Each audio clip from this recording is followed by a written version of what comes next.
We're gonna include that. Okay. On one. I mean 3, 2. What's going on, you guys? This is Tay. And this is Tom. We're here today to talk about the introduction to neurofeedback, the different brainwaves, and the 4 styles of meditation that puts together a lot of the different styles of meditation into different types of brainwaves that it derives. And we're also going to talk about the second half about meditation, how these two things are similar yet different, and that neurofeedback is not the answer and be all to meditation, and that meditation is vice versa. So I leave the floor to Tom to talk about the introduction. So Tom, I give you the floor. Thank you. And yeah, just so you guys know, like meditation, it does make changes in brainwave activity, and that's actually the part that I'm going to cover, but it actually does a lot more than that, and there's different ways to use meditation, right? And Tay's going to dive much deeper into that. But to give you guys an idea, I mean, Tay and I, we've been doing neurofeedback for the past few years, and we've seen a lot happen in our office, but we're constantly, and neurofeedback in and of itself has been wonderful for really helping people retrain their brainwave activity, which is its purpose, ultimately. The purpose of neurofeedback is to create flexibility in the brain. You don't want to have any brainwaves that are too elevated or too low. There's a balance for everything, and being able to do a brain map at the start to see what your baseline is, and knowing which brainwaves to train down, which brainwaves to train up, helps us create greater balance in the brain. And as a result, different parts of the brain start to communicate more efficiently. We see an improved ability to focus, to pay attention, but also your mood regulates. And you're able to calm down. You're able to just bring your nervous system down better.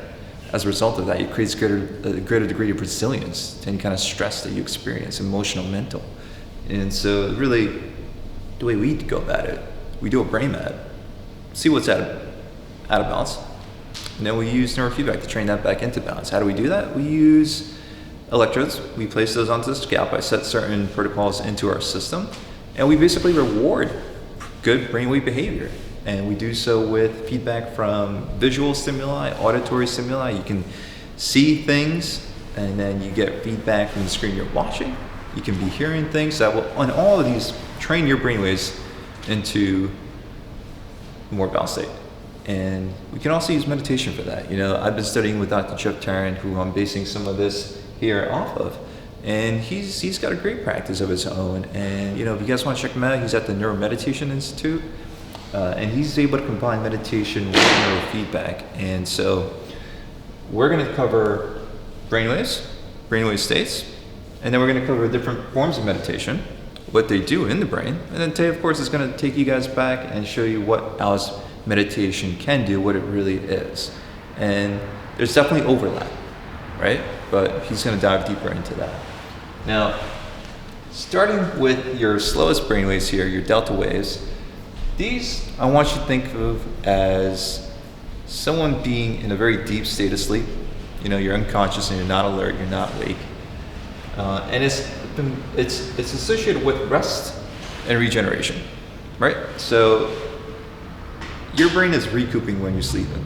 But now we might also see elevated delta waves if someone's got a traumatic brain injury. You hit your head. And that part of the brain has to shut down in order to give it time to heal, to regenerate. So those are your delta. Those are ranging from the 0 to 4 hertz range. Then we have your theta waves, which are also very slow. All right, they're from the 4 to 8, and these are associated with this almost twilight state. That moment as you're waking up, but you're not fully awake yet. It's very often associated with your subconscious state, and it's a state that's very open to suggestion. If you're under hypnosis, you're probably in a theta state.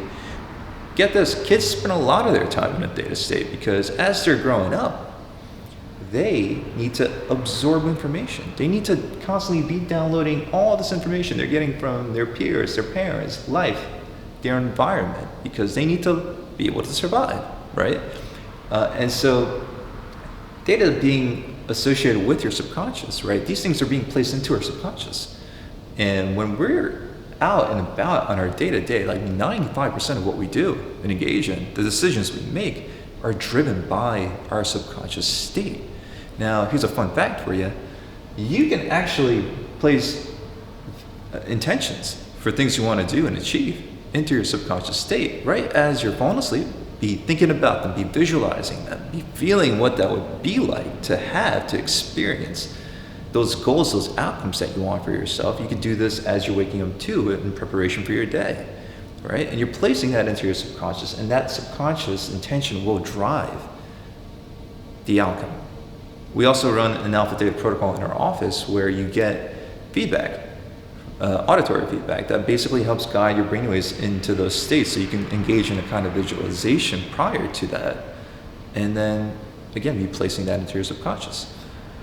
And now then we can move over to alpha, and those are in the 8 to 12 hertz range. And alpha are very often associated with meditation, but that's a very thin slice of what alpha is. I mean, it's not fully accurate, I should say, because you can have very high amounts of alpha waves, right, scattered throughout the brain, and that could be the result of chronic trauma. That could be sleep deprivation. So, but long story short, alpha, still being a somewhat slow brainwave, it is a conscious state, right? And it helps bridge your slow brainwaves with your faster ones over here. And think of someone who's just in the state of quiet readiness.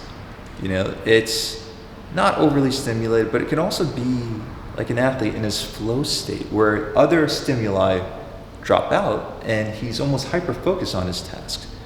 Someone who's also, for example, just really fully immersed and engaged in their activity, other stimulation falls to the background, and they're just in that, fully absorbed. And you can train that ability. We'll talk a little bit about that, but for example, with a quiet mind meditation, you're going to see elevated levels of alpha with that. Then we have our beta and our gamma, and these are the faster brainwaves, right? Beta, you're alert, you're active, you're engaged in something, you're a task that's cognitively demanding. It's you're trying to do math. It's you on a homework assignment. You're writing something, you're doing something, you're playing an activity, you're engaged, right? It's your very conscious, alert, wakeful state. And then we have gamma in the 35 to 45 hertz range. And we say 45, but we really don't know how high it can actually go. That being said, it's sometimes associated with that blissful samadhi experience when someone says they claim to have reached their state of enlightenment, but it's also just a very fast brainwave where you're super focused. It's very sharp focus. You're receiving a lot of creativity, insight. It's those aha moments when things just click together, for you.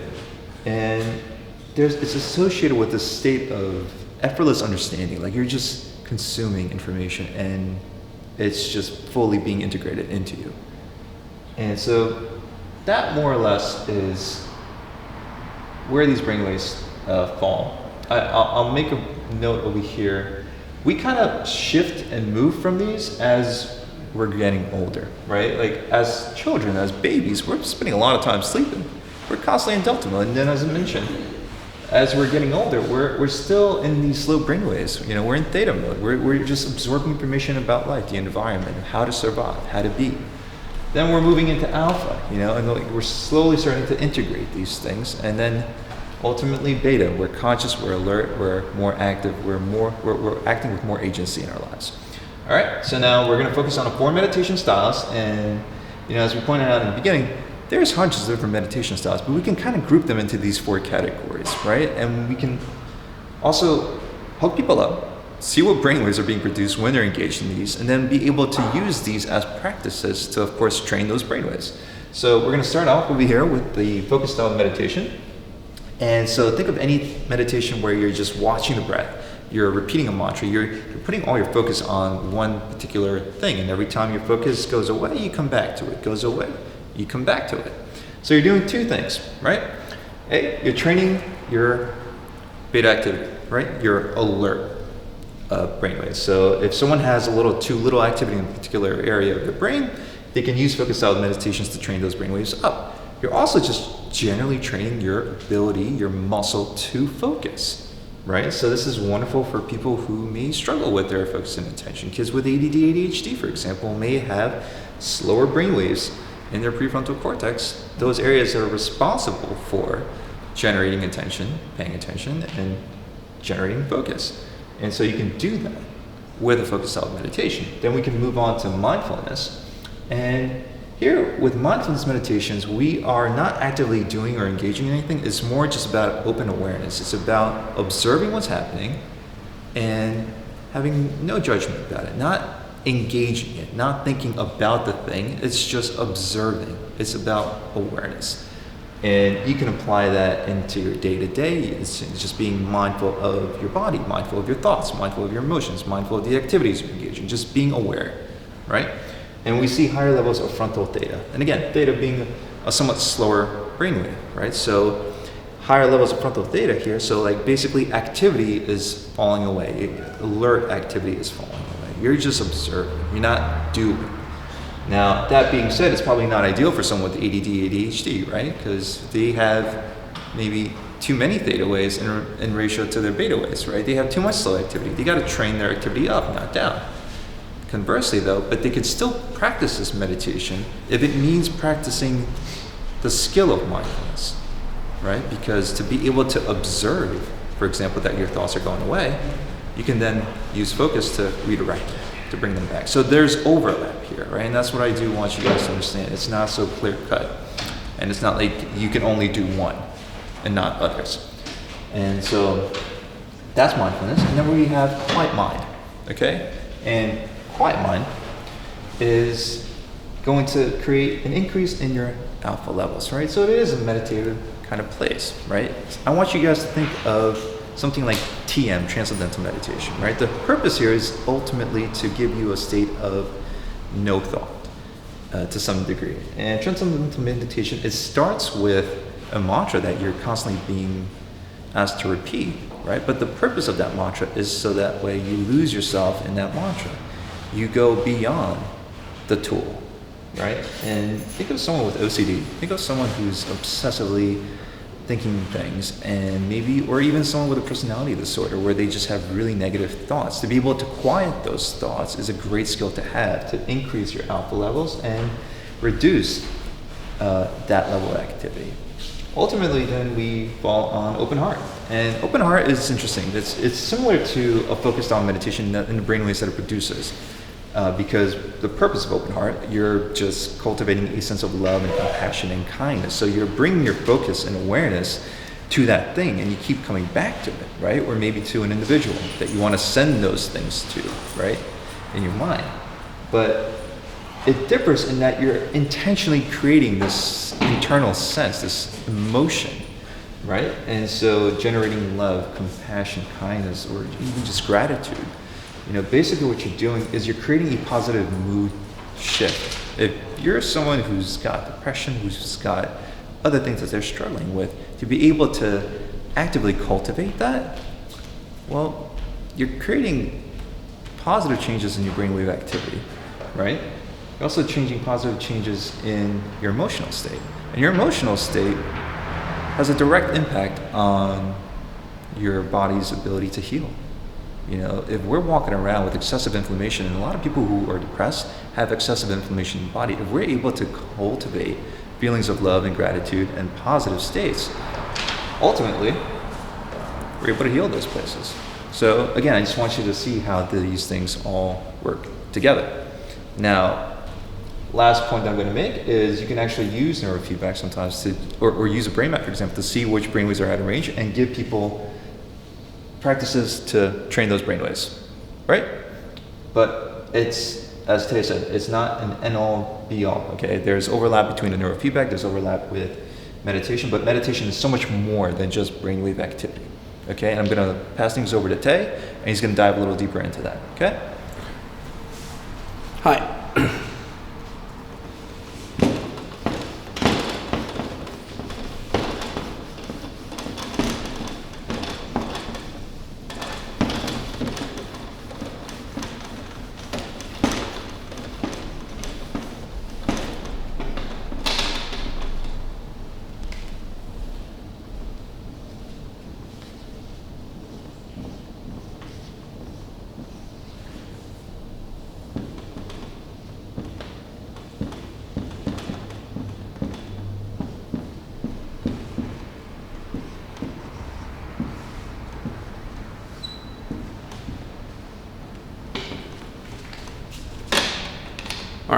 if you guys can see, the top of the board says mind, breath, and body.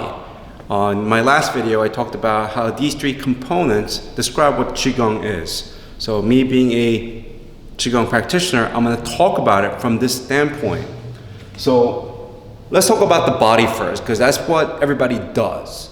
The body, whether you're in meditation, and meditation has a broad range. You can be sitting and doing meditation. You could be laying down doing meditation. You could be moving and doing meditation.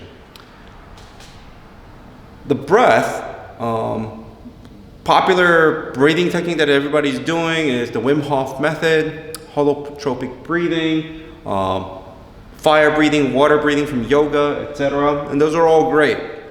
And a lot of personal trainers are now into doing box breathing, where they incorporate intermittent hypoxia. And some people are focused on increasing nitric oxide on the body for various reasons. So if you're doing yoga and you're holding postures and you are taking your breath to do certain things, yeah, you're doing 66%, which means we're doing a lot better than most people out there.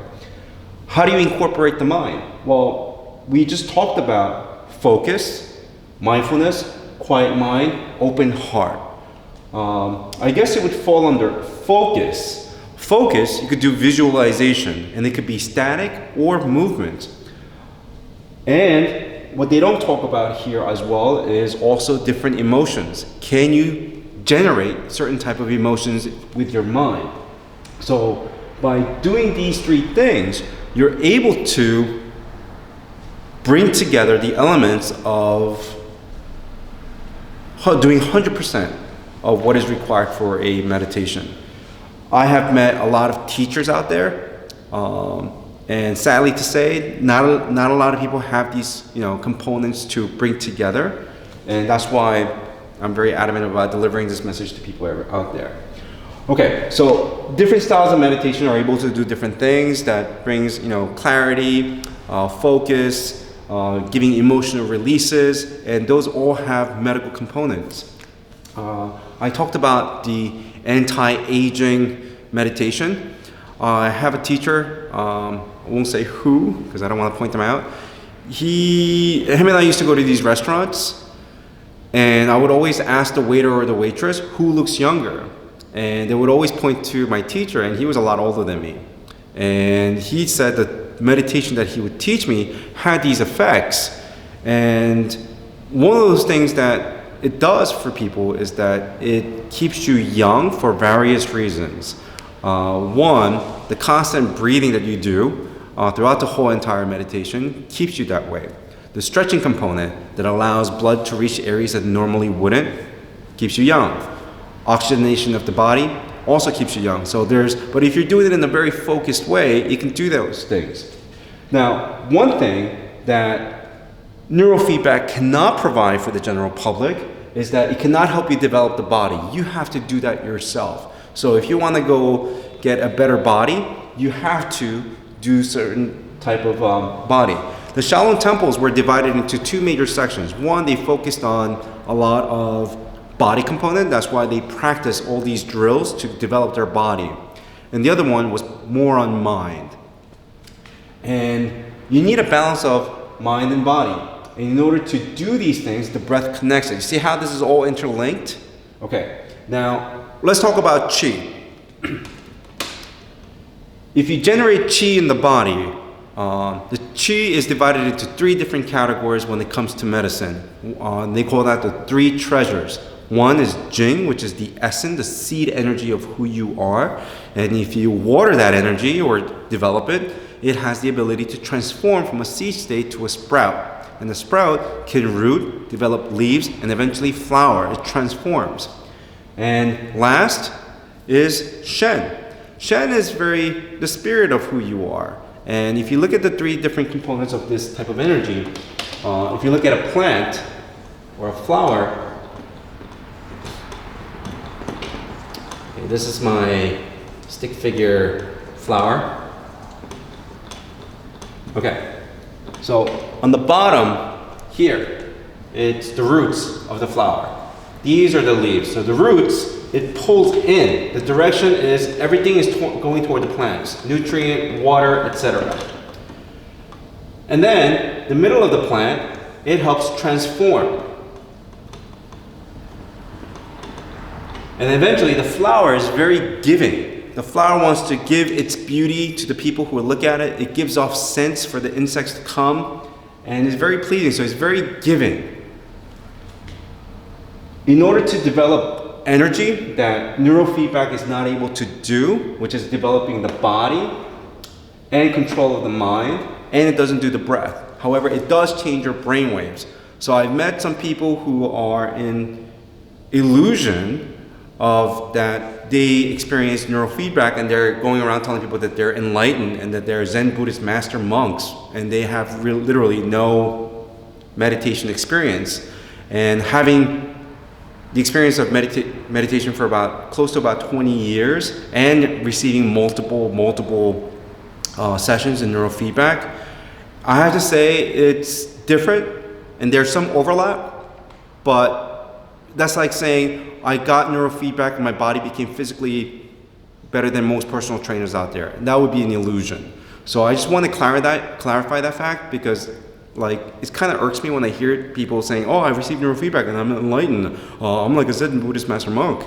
No, you're not. I think your ego is getting in the way. Perhaps you need more neurofeedback sessions or meditation or whatever the case is, but you can't fall into this type of illusion.